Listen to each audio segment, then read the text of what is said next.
Sorry, Ursulina.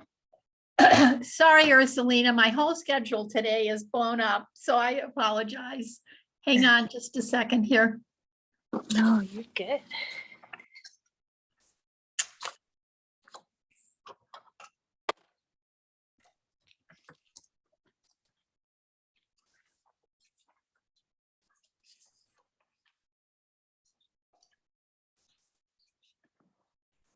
How's your Monday going so far?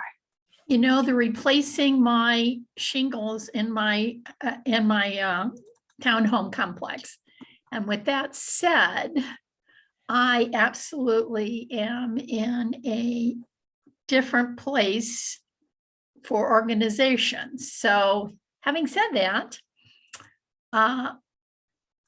my time, what I do on Mondays, normally, I'm not at the office, I'm usually at home, and everything keeps getting all mixed up. So it's, when, you know, when your routine gets all messed up, it's very difficult. So there you go. All right. I 100% understand it and agree. Yeah, it's really a challenge today. You got this though. It'll get back on track, I'm sure. Well, we don't have contracts next week because it's a holiday, so.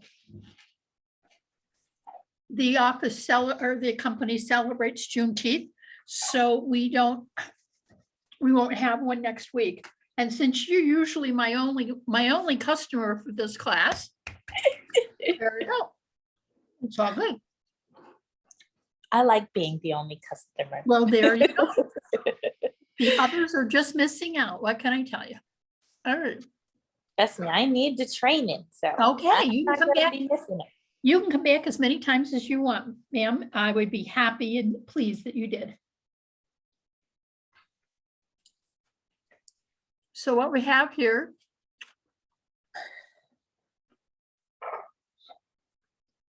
is listings. That's what we're doing today. Okay. So these are the things you have to have.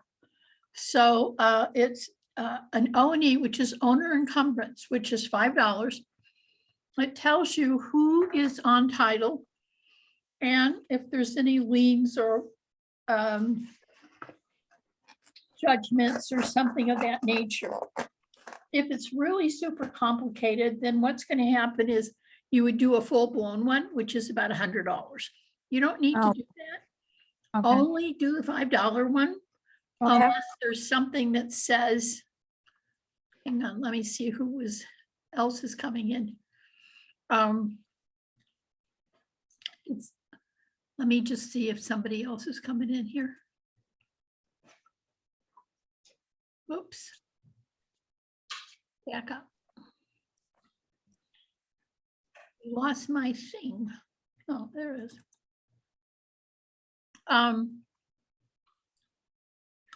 The idea is that you want to do this so you understand who really owns it, why they say they are, and is there anything that attaches to the property? So it could be a mechanic's lien. Sellers don't always know that mechanic's lien is there, okay? So it's important that you run this every time, because sometimes you may get something that says, I don't know, it's Jane Doe and it could be Jamie Smith. And you don't know why there is going to be another person why that would be. So you're just checking the checkers more than anything else, okay? Okay. Do we have a title company that we use? You can use any one you want. It's Title, Heritage. I don't have anybody's name with me, my book's at home, but you can ask Amy and she'll give you some numbers. And they're also the ones that will help you do a seller's net sheet. So it's, you can do you can do Fidelity, you can do Heritage, you can do Land. Those are all good. Bigger name companies are better really to go with than Okay. a smaller company a lot of times. So just pick, what I would tell you though, Ursulina, is get some names and numbers and then just go and then interview them on the phone. Okay. See Okay. if your personality or somebody else's match. That works better. Okay. Okay. Okay. Public records are things that you get out of the realist when you take your RE Colorado classes. I believe there are 4 or 5, and they'll tell you how to get to realist and type in the address or the seller's name, and it'll pop up. You click that, and then you do reports. And there's a 3-page one that'll tell you the legal name, the legal description, the address, what kind of taxes they pay. Always double check the taxes if you have a senior citizen, because they may have got a discount on their taxes. So you just want to be sure that you've got the right amount for taxes. Okay. Okay.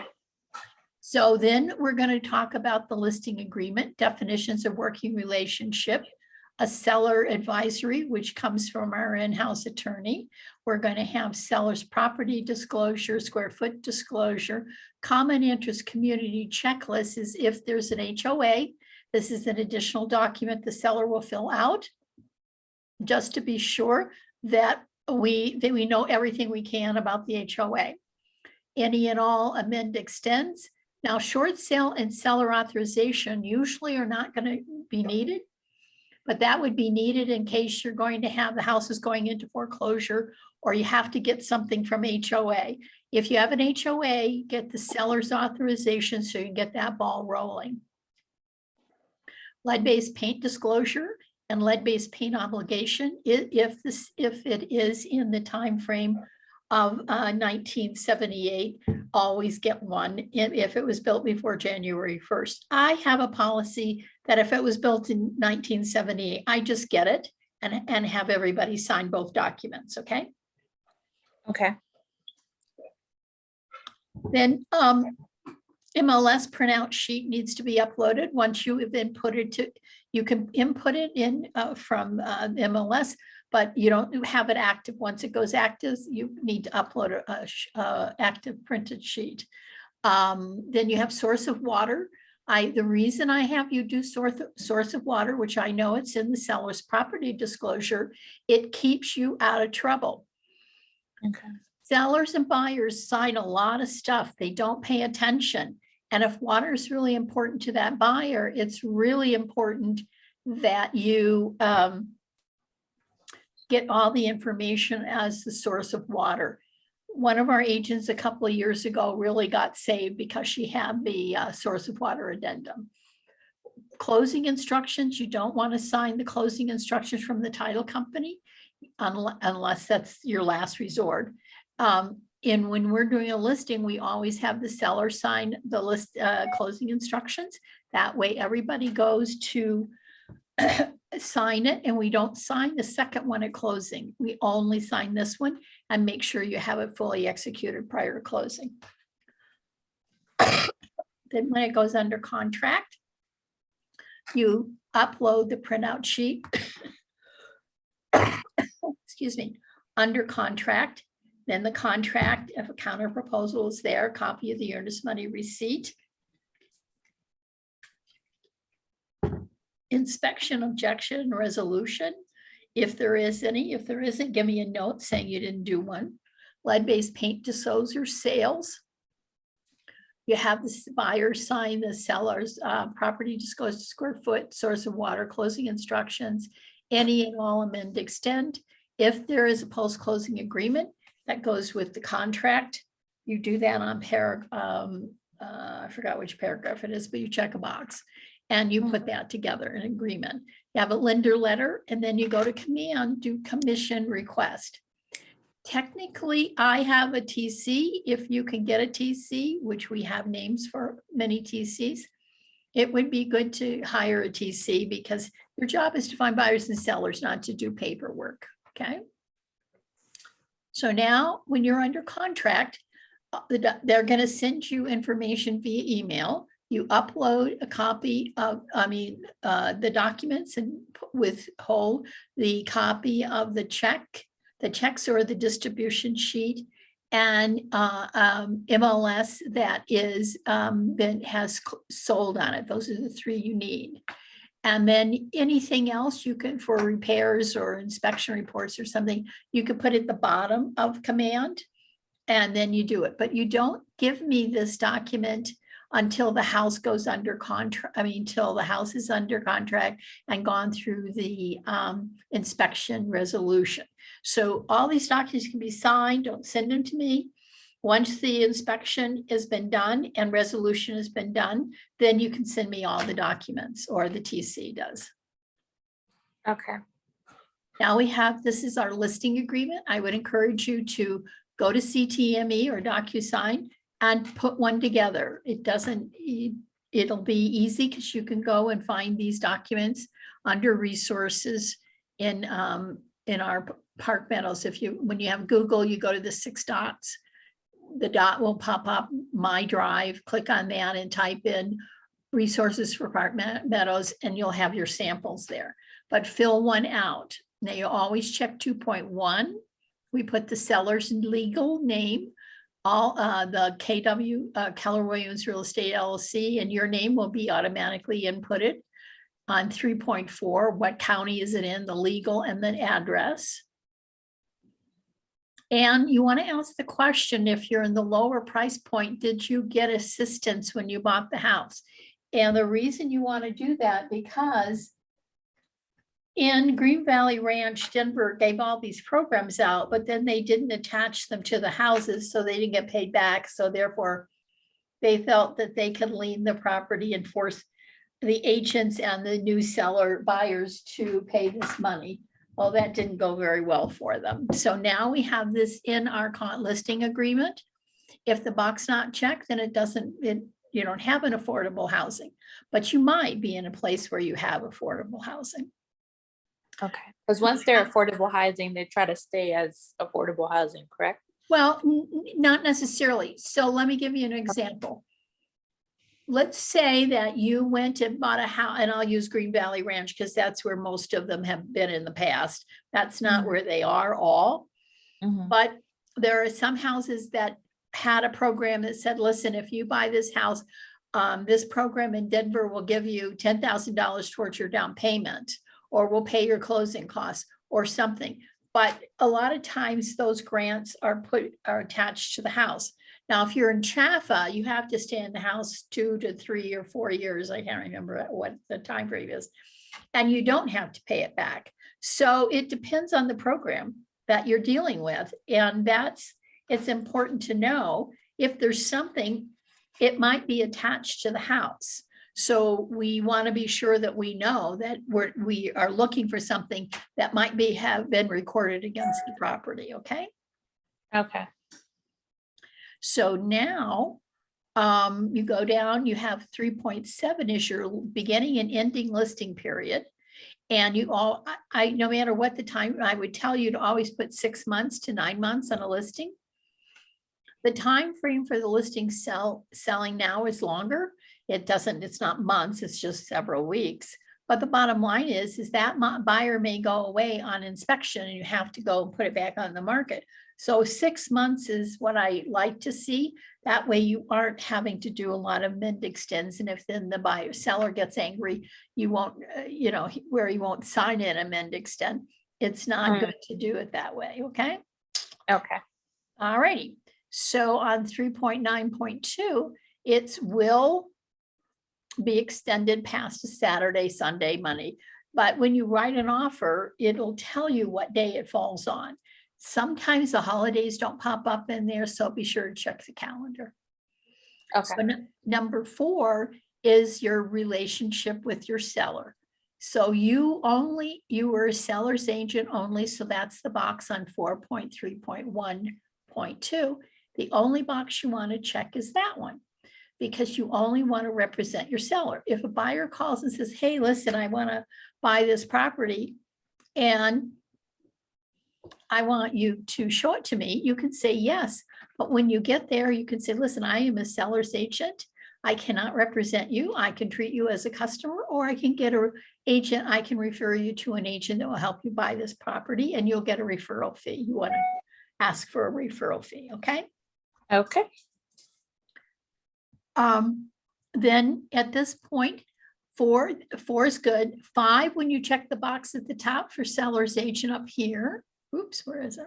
Right here, you pick up, 5 is everybody's duties as an agent. This is the uniform code of duty that all agents fall under when they list a property, okay? What happens is when you check the box at the top, you add 3 additional here. You also want to check the box, will disclose to prospective buyers that you already have an offer. That way you might get more money for your seller, okay? Will not is not normally checked, but it could be. But once you set these 3, if you're going to get fired, these are the 3 additional duties you're going to get fired on. That will tell you that you have interest of promoting the interest of the seller, price and terms that they want, and counseling on the good or bad or risk of taking whatever offer comes in. That's our job. That's why I require you that you have a seller's proceed sheet, so you absolutely do know that that seller is going to get X dollars, and they go forth if they know what the bottom line is. That's really important. So now whatever you're going to charge, you can't charge anything below 5.8. You have to talk to me. So we're going to pay a buyer's agent and or a transaction broker 2.8, and 3.3 comes to you, or 4 point whatever it is, 6 or 7, whatever you're going to charge. I always fill in the commission for leasing because that's important, just in case. It keeps everybody honest, but I've never used it or exercised it. So you just want to put it in. This is going to have any other compensation? No. And you, this is 7.2.3 is your holdover period. You can put anywhere from 30 to 120 days in that box. And it's up to you how long you want to do that, because somebody may have come in, you've given the seller their name, and it would be important to make sure that the seller does know that this person, if they buy it, I will get a commission on it. So you want to check the box, will owe me a commission. 8, 9 are pretty self-explanatory. Third-party compensation, MLS, that type of thing. Number 9, 1 is it will be submitted to more than one MLS, and it'll be submitted to exchange information. It'll be in different places. The seller will the use of electronic marketing, except none. And the use of the data you have that you're going to put it into the MLS system. It's going to be in the address and the listing will both be in the internet. The property access may be electronic. I would encourage you to do electronic because it's a better way. You can buy them at Smedra. Most everybody belongs from Smedra from our office. They can call or text you. I just have call, but you can say text or email, which is what we don't do showing time anymore. We do Broker Bay. I need to change that. Haven't had time. But we do Broker Bay. And with Broker Bay, we only use text or call most of the time. There is a calling facility we're working on right now. Who's going to access the property? Active licensed real estate broker. You need to check licensed appraiser, check that box. Unlicensed, anybody does not get in unless there's a licensed agent to let them in, okay? Okay. So now we go here to marketing. On 9.3.1, you want to put in the statement, all professional marketing services offered by the brokerage firm is as the broker deems necessary. You don't want to box yourself into anything. If you have a 900 square foot condo versus a 3,000 square foot house, marketing is not going to be quite the same. You aren't going to take 40 pictures on one. You can only take maybe 10 or 12 on one. And now you have 40 on the house, and you don't want to box yourself into being, because sometimes those marketings are not going to be the same. So we're still talking about marketing and the seller's proper, the disclosures that'll be given consent. There's no existing on 10.3, there's no existing agreement, not currently. Doesn't have one, has not received submitted prospects for this property. Then 10.4 is the material on and fraud here on 10.5. What kind of price are we putting onto it? What kind of terms can you do? Make sure you know what goes to FHA and VA, because it may only be cash and conventional if the price is high enough. We don't have any loan discount points at this time, so you just say none at this time. And then the buyer's FHA. Buyers, there are some certain costs that FHA and VA buyers cannot pay, so it has to be seller or the agent. So now we have you sealing it out at $350. Seller shall decide at the time of offer if any seller concessions are to be given, because sometimes somebody will say, okay, I'm going to give you X for the property, but I want $2,000 in closing costs. Got to weigh all of those issues that you get as when you receive an offer. Earnest money, 3 to 5 on, in most cases. When you get to anything past 500, you might lose 7,500 or 10,000. When you get to the higher end, it's more. A cashier's check or wiring, it's up to what the seller wants. All wiring instructions have to come from the title company, and the title company, you want to have your buyers or sellers, your sellers verify that the title company did send an email with those instructions. Never take anything in face value on an email, okay? Okay. So we have FERPA, which is the Foreign National Act, and you want to ask your sellers, are they United States citizens? And if they say no, then we have to check our box, and then we have other documents that have to be given. Could have a Colorado withholding amount. That would be possibly, if this property is going to be sold as an investment property, they may hold withholding taxes. So what's included? You have all the standard inclusions. And then if you don't have any of these things, you just check the box none. If you have something, check the appropriate boxes. The rest of this is, again, self-explanatory. It's not attached, but it's included. Now we're going to convey property, personal property, lien and encumbrance, except the word none. You want to make sure you put that in. What is other inclusions is the kitchen refrigerator. If you know the brand, put it in. Freestanding GE stove, the microwave on the counter, all located in the kitchen. Be as specific about these things as you can, otherwise they walk off.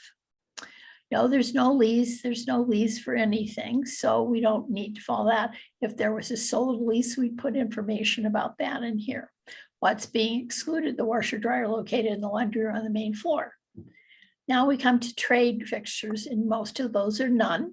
When we get to 13.4, I know this is 3-car attached, and any storage facility is any that convey with the property. But if there's a shed back there, be specific, okay? Okay. Now on the water is going to be none in most of these cases. But if you're selling land, it's a question to ask, because you might get water rights that convey with the land, and that's a different ball game. So other things have to be done. You have a well, possibly, that needs to be inspected, and you have a well number attached to that, okay? So now what's encumbering against the property? So we're going to convey a special warranty deed, never a general, only special. That changed about 5 years ago, 3 to 5 years. So we want to be sure that's all it is. Unless it's an estate sale, then it'll be a personal representative deed. 14.4 is what's the encumbrance against this property.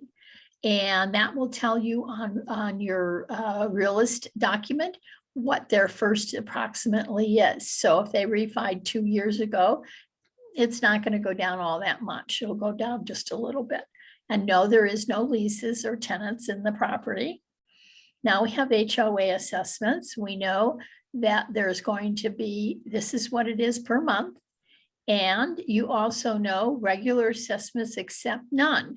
Now, like in my area, somebody selling has to say, yes, there's going to be a special assessment, which there is. We don't know what the amount is yet, okay? So, Okay. but most of the time it'll be none. So possession is about a mutual agreement because we don't have an offer to decide what the possession is going to be. Or you might put in here, need a 30-day post-closing or 60 days post-closing occupancy because they can't get out fast enough. And that's prepared at the time of offer. And you should put that in your private remarks to your fellow agents. The rest of this is self-explanatory. We get to the seller's property. Always encourages sellers to do a seller's property disclosure. If they say, oh, this was a rental and I never lived in here, it's still not going to protect them if they don't disclose what they know. It could come Okay. back to bite them. So carbon monoxide detectors always should be on the property at the time of listing within 15 feet of all bedrooms. Okay, you might have 2 or 3 of them. Condition of how it's going to be conveyed. You want it to be in nice, clean condition, Mr. Seller. So the right to cancel, seller has the right to cancel, broker has the right to cancel. This doesn't happen very often, but every once in a while it might. If the earnest money is forfeited, I always give it back to the seller 100%, but it can be divided between you and the seller. It doesn't make any difference, whatever works. 21 all the way down to 28, 27 are pretty self-explanatory. Then in additional provisions, I put down who my TC is and she'll be doing all the paperwork and will be paid by me at closing. They don't get paid to closing. 29 is what attaches to this document. So your first email is you have seller's property disclosure of square foot, common interest community checklist, closing instructions, seller proceed sheet, and lead-based paint and obligation and sales if it applies. So you can take that out if there's no lead-based paint issue here. But what happens, your first email is going to be this document we have here. And as we get through, the rest of this is self-explanatory, and then everybody signs. Along with this first email is your definitions of working relationship. So you want to be sure you know when it's being delivered and how it's going to be delivered. And then it's filling in. It's not rocket science. The third piece that goes with the first email is the seller's advisory. There is one for the state, but you have to use the one for that Damien, our in-house attorney, prepared. It's 4 pages long. And please make sure you point out and read them to them just so they know what they're signing. And then everybody signs and goes forth. So that's your first email. So you have your sellers, the listing agreement, seller's definition of working relationship is seller advisory. That's the first one. Your second one could be seller's seller's proceeds sheet. It could go with the first one, or it could be a separate one. That way they know exactly what they're going to sell a net out of the property. Because if you tell somebody they're going to sell the property for 400, then they usually think it's going to be 400, but it really isn't. There's costs involved. So our other document is seller. The next email that goes out are your disclosures. So you have your seller's property disclosure that the seller fills out. If they got a new roof, when did they get it? If they got a new hot water tank, when did they get it? Be specific on these comments through here. I will tell you at the end of the year, this document is changing, my understanding is. So the seller needs to fill it out to the best of their ability. So now our next one in disclosures is going to be square feet. We get this information from public records, or you can have it measured by an appraiser for a fee of about probably, I don't know, $500 to $800, something like that. But put it in here and check the box. I got it from X or Y or Z. It's probably going to be off a little bit, but this is the best place to get your information is public records. Your next document is source of water. Where is the source coming from? Is it from a well permit or other sources, or there's nothing on there? So you want to put your information in here so that you don't have any questions, or the buyers doesn't have any questions of where that comes from. Then you have closing instructions, and you can pretty much fill this out as you see it. You don't have a date of a contract yet, so when you get one, you put one in. And then you want to be sure that you read it. You also want to call the title company you're using, find out what the charge to close the document is. It's either runs anywhere from $300 to $500. Make sure you know what it is, put it in there so that everybody understands what that fee is. And on the contract, it's usually split 50-50. So now we go through, the rest of this is pretty self-explanatory. And on 16, which says additional provisions, no, normally we don't have anything at this point, okay? And then it's how you're going to deliver it. Could be CTME, however you want to deliver it. Everything is usually CTME or a DocuSign, either one is fine. Then they sign that. And then the next one will be, if it applies, is your seller's obligation for lead-based paint. And this is sales, which everybody signs. Sellers at the first part says, I don't have any records. Most people don't. Buyers check the lower box and everybody signs, including all agents, an $18,000 fine if you don't. This is an example of a seller's proceeds sheet. Again, check with your title company. I do this on CTME, but the bottom line is I know how to do it and you don't. But you can get everything done through the title company. Always on a listing, get it done. If there's a price reduction, do a new one. And make sure that you understand what this is for the buyer, okay? Or for the seller, excuse me. And everybody signs. This is the document if you have an HOA, Common Interest Community Checklist, that if you have an HOA, this is the additional document that the seller fills out for the buyer. And if they don't, they either have it, they don't, and then make a comment on it. And then if there's more than one HOA, you fill it out here and make sure that everybody knows there's more than one HOA.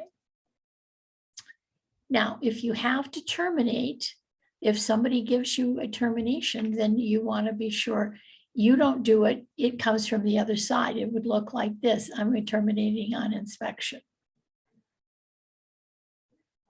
Earnest money release would go if they're terminating on inspection and within their dates. They have the right to, buyers have a right to do that. This is a common interest community checklist for brokerage firm. And this is a document again that's filled out by the seller. There's two of them in here. I don't remember why. So that's pretty much the way this goes. Do you have any questions there, Selena? Not so far. Okay, what I want you to do, have you decided which program you're going to use yet? DocuSign. Okay, then I want you to go to DocuSign. I want you to, then I want you to find your listing agreement, and I want you to fill out a listing agreement according to what we just went through. You can get all those samples on the resources, okay? Okay. That way, if somebody says, come list my house, you'll know exactly what you're looking for. Does that make sense? Yes. Okay. And then when we do the buy sell contract, I'm going to have you do that too. Okay. Okay. All righty. Well, have a great afternoon. Sorry, I messed that up. Oh, no, you're good. Hey, listen, No it worked out worries. pretty well for us, didn't it? Yeah, it was just me and you anyways. There we go. Okay. Have a great day, hon. You too. Don't hesitate to call if you have questions. Okay. Okay. Talk to you later. Bye. Bye.